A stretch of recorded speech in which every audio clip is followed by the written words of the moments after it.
think my main message is that there's no miracles out there. You know, I'm sorry, but you know, when we put up this big gap of 50% of reduction is going to come from innovative solutions, we have to be realistic about what we can really expect. Carbon capture and storage, yes, but beyond that, I'm really not sure.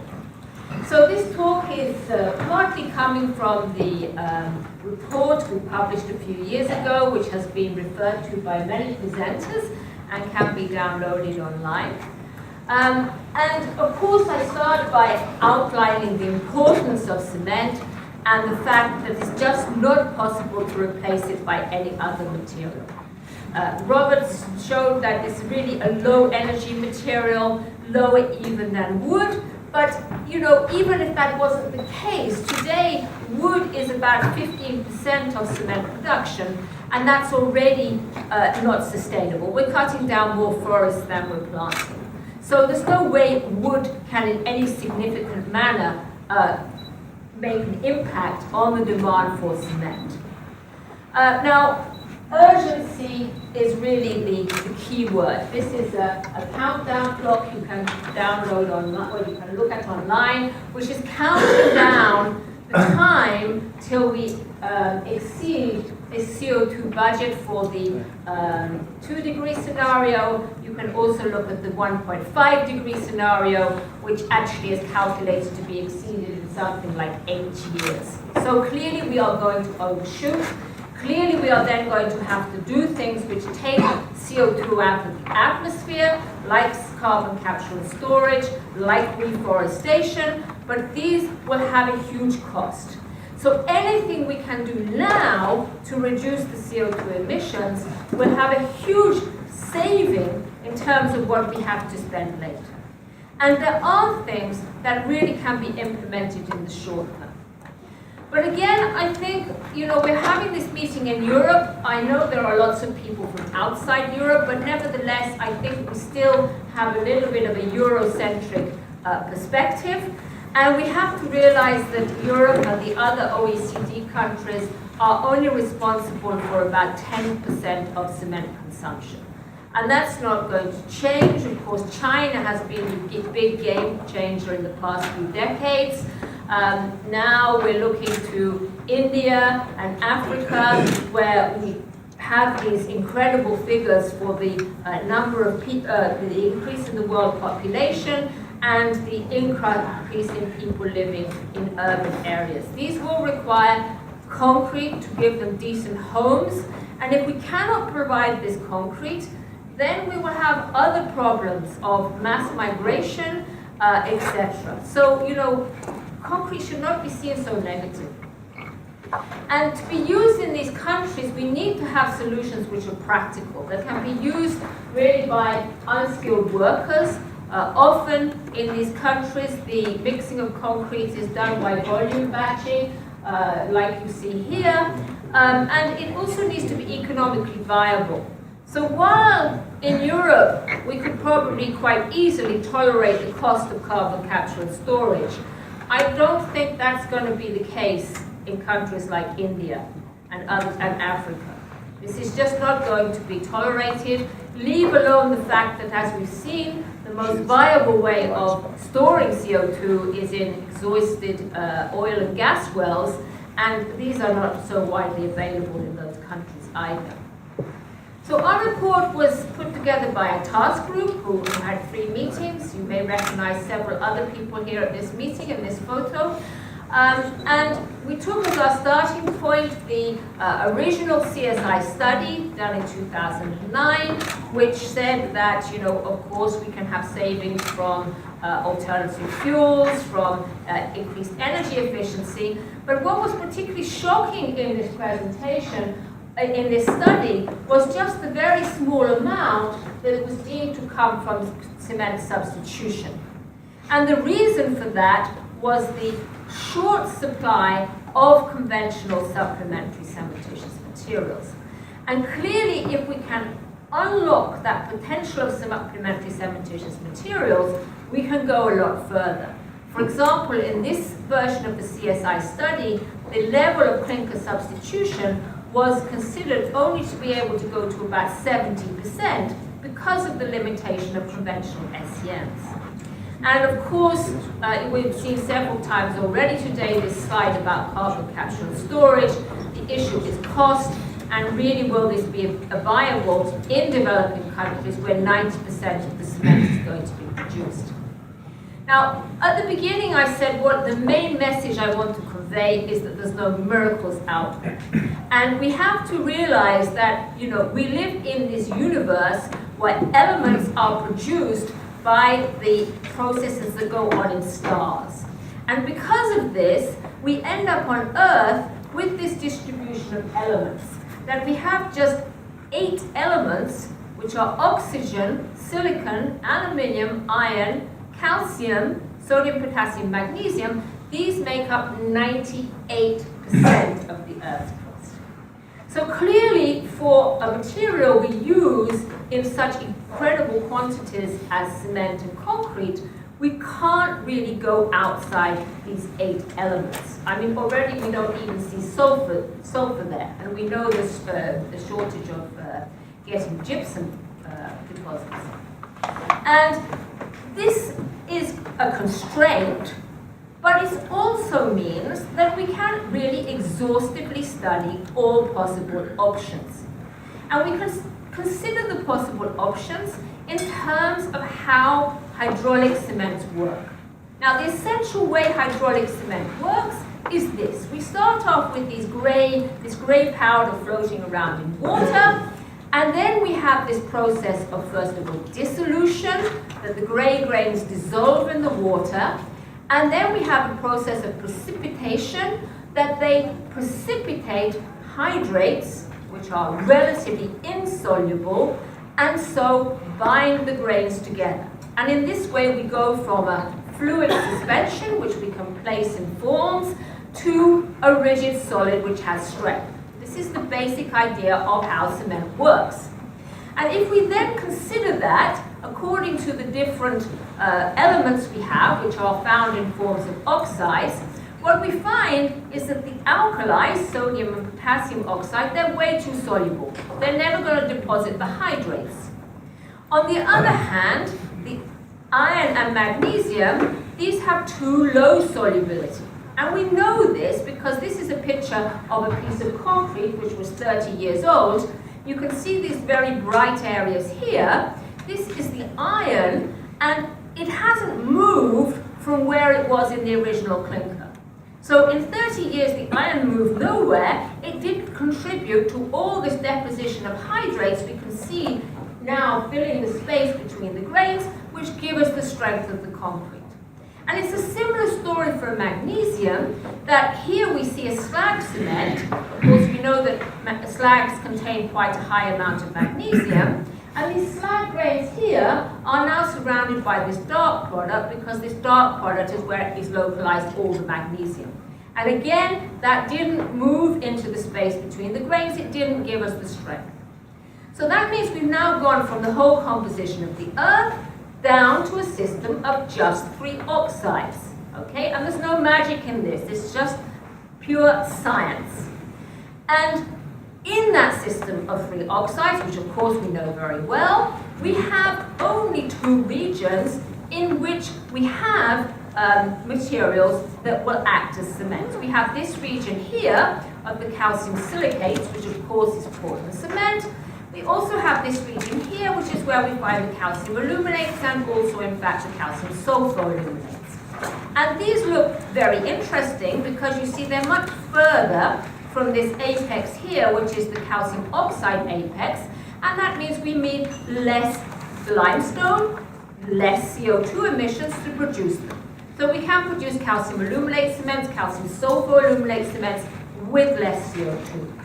Unfortunately, life again is not that simple, because to get compositions in that region, we need to have materials that contain much more alumina proportional to silicon. And these are not widely distributed on Earth. We're talking mainly about bauxite. Bauxite is a very localized product. Something like 10 countries contain 90% of the world's reserve. And of course, bauxite is the prime material for producing aluminium. This means it's expensive. But that's not the end of the story, because even just to give a dimension to it, if we took all the current bauxite production and we didn't produce any aluminium at all, we would still only be able to replace something like 10 to 15% of current demand for cement. So clearly, this can be interesting products, but they're not ever going to replace Portland cement en masse at scale. They can be interesting in certain applications and can provide CO2 emissions. So what we see is that it's really inevitable that Portland-based cement will continue to dominate. We have this incredible economy of scale. We can produce clinker at very low cost. We have the raw materials abundant nearly everywhere. We also have a hydration kinetics, which is very, very suitable to construction. We can mix the concrete. It stays workable for about 2 to 3 hours, so we can transport it to site, place it in forms, and it's very robust. It can be used by, people in the most simple manner. So we really don't have any material that can do this job in the same way. And so really where we have to go is to extend the use of blended cements. But here, of course, we hit the problem. Even though using blended cements has been around for many decades and it's very successful, we see that in recent years the extent of clinker substitution has stagnated, and really we're only using 3 materials. We're using a lot of limestone, we're using slag, and we're using fly ash. And of course, this is the key problem, because slag, is an excellent substitute material. You can easily make blends with 70% slag, but worldwide we have only 8% of slag compared to cement demand.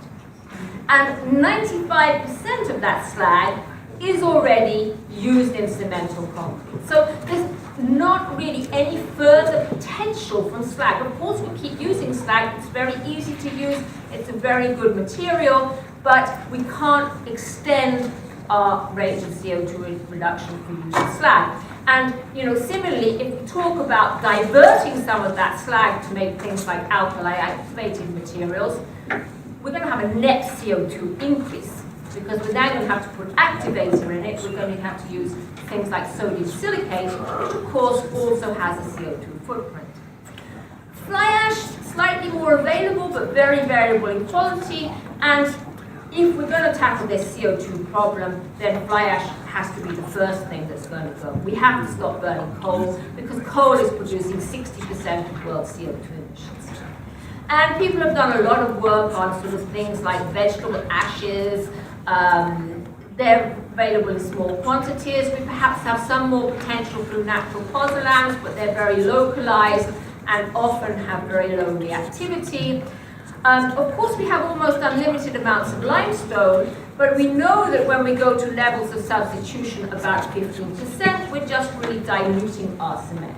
And that's maybe a good option when you don't have very good control of how much cement you're putting in concrete, but it's got limited potential for further CO2 reduction. So this is where we come to the calcined clay, because this is the only material that's potentially available on the scale we need to make any kind of substantial change in our use of supplementary cementitious materials. If we're going to get to clinker factors of, like, we've heard 58% today, we've heard 50%, I think 50% is certainly achievable on average, and in some materials you could even maybe go down to 40%, but we need to have huge additional amounts of calcined clay. And this is the only material that can do this. So just sort of summarizing that, blended Portland clinker with SEMs is by far and away the best solution for increasing sustainability, but we have to look for new SEMs, and the only material there is calcined clay. Now, what's particularly interesting then is this combination of calcined clay and limestone, which is what we put together in this project called the Limestone Calcined Clay Cement, or LC3. And this is a project that started in 2013, will finish next year, well, hopefully not finish, because hopefully we will find additional sources of finance because it's just really starting to take off. So what is LC3? Well, we know that calcine clays can be a pozzolan. This we've known for nearly 100 years. But if we just have calcine clay as a pozzolan, we can typically go to levels of substitution of about 30%, as we see here. And this gives us only a little CO2 saving. However, if we now replace a further 15% of the clinker by limestone, we have substantial extra CO2 savings, and we have almost the same properties. So it's like, you know, you take out 15% of clinker, you put in 15% of limestone, and you get the same properties. And this we can see here on the right. These are strength results for Portland cement here, and the same Portland cement as LC350. 50 means the clinker content. And you can see at 7 days, even at 7 days, you're surpassing the strength of the reference Portland cement.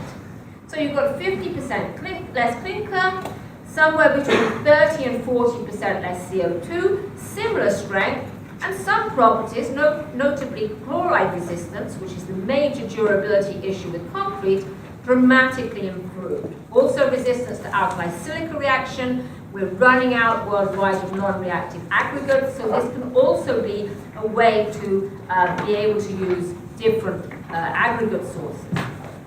So why are the clays so reactive? When it comes down to their crystal structure, the clays need to contain some kaolin, and kaolin is a structure like this that has a layer of silica and a layer of alumina, and when you heat it up to between 700 and 850 degrees, you have a disruption of this crystal structure, which means both the silica and the alumina can both react.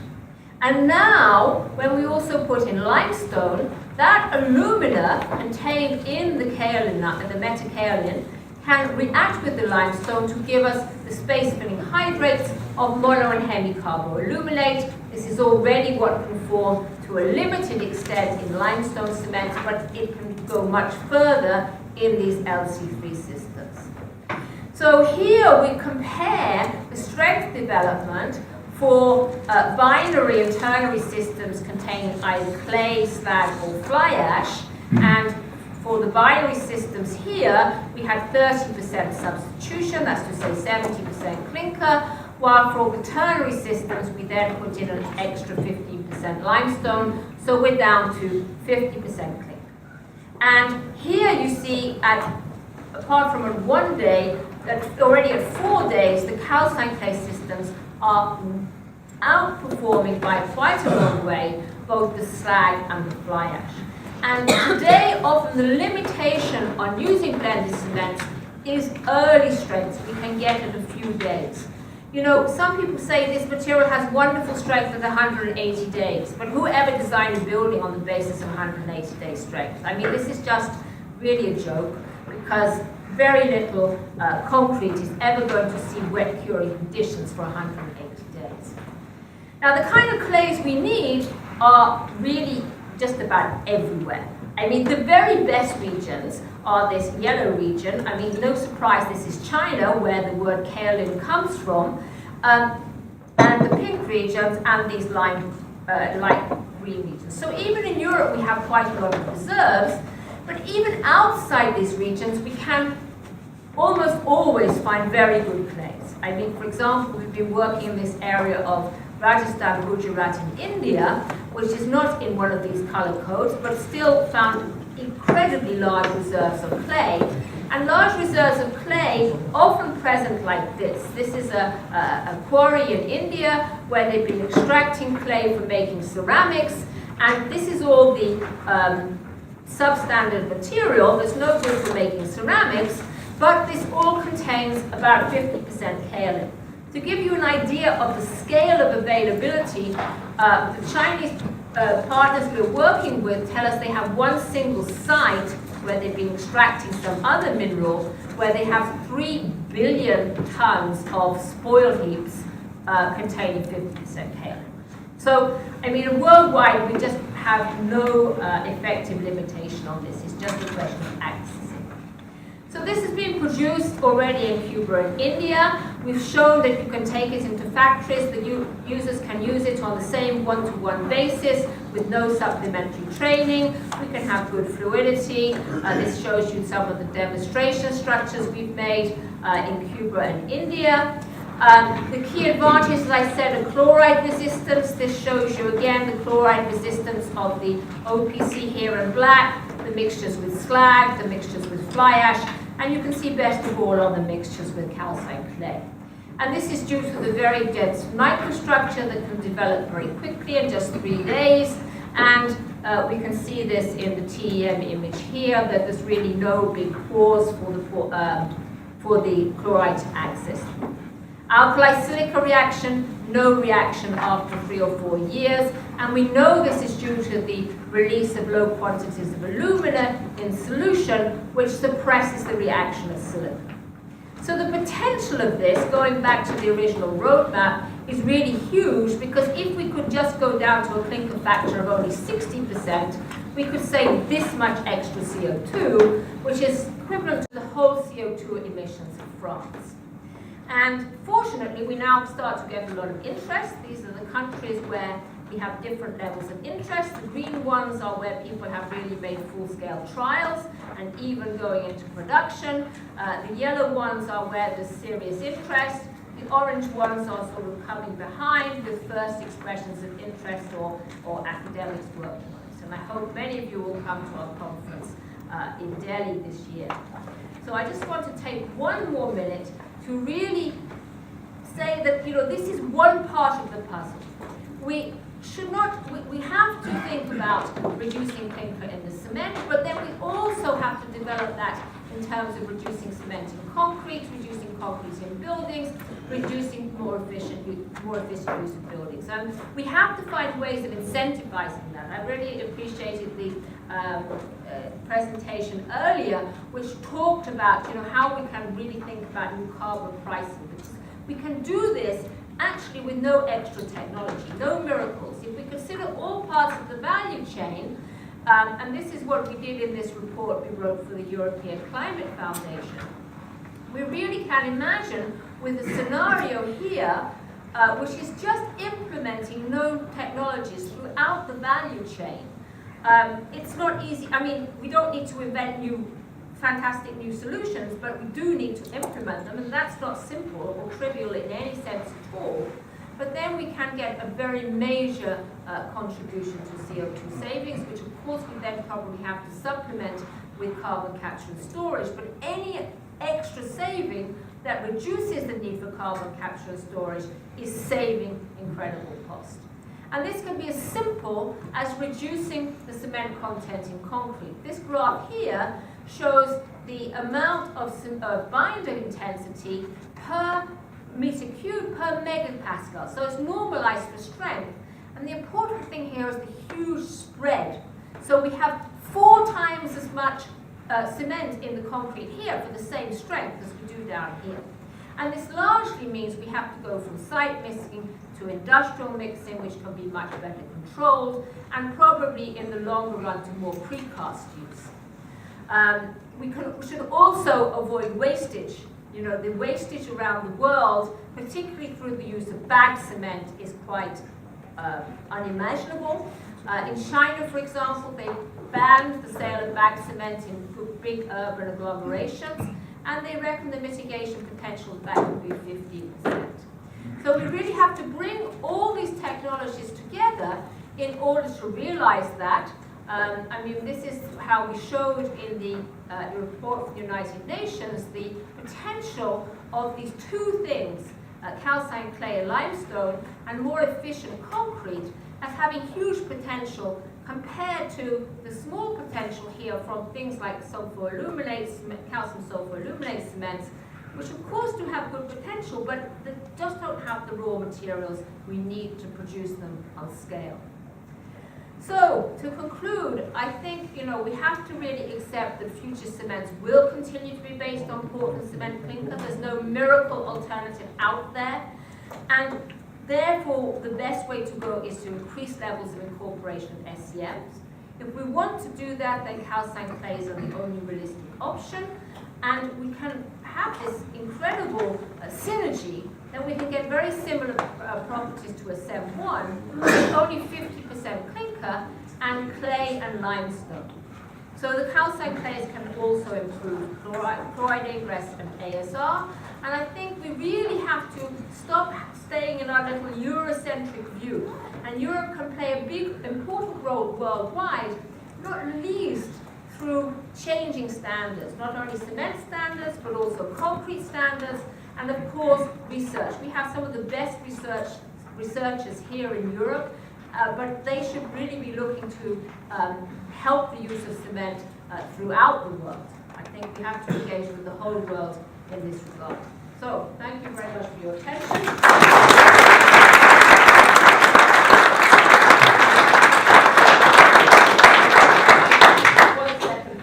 One second for questions, which is a terrible shame because we've got loads and loads of questions. I really, really enjoyed your presentation. I thought it was a very, very good explanation at the start as well of how cement works. And I think really we should beam this video into every schoolroom for the first half hour of every day around the world. And then we would have a lot of very enthusiastic cement makers for the future. Anyway, let's crack on with a couple of quick questions. Is there a possibility of using byproducts for a source of aluminium oxide? No, well, not really, because the point is that it's very much intrinsic to this clay structure, this layered clay structure, and you don't melt it, so it's not like a slag or a fly ash, which are molten glasses. It's really this layered structure, and that's what gives it the very high reactivity. So you can't really use alternative aluminate sources. If you have alternative aluminate sources, use them to make calcium sulfur aluminate cements. That's a good solution for that. Okay, another quick question from Anonymous, but a good question, I think. What is the net CO2 emission for LC3? Well, as I said, it can be up to 40% less than CEM 1. So if I'm excluding use of alternative fuels, because that's then another equation, and you've got to use like with like.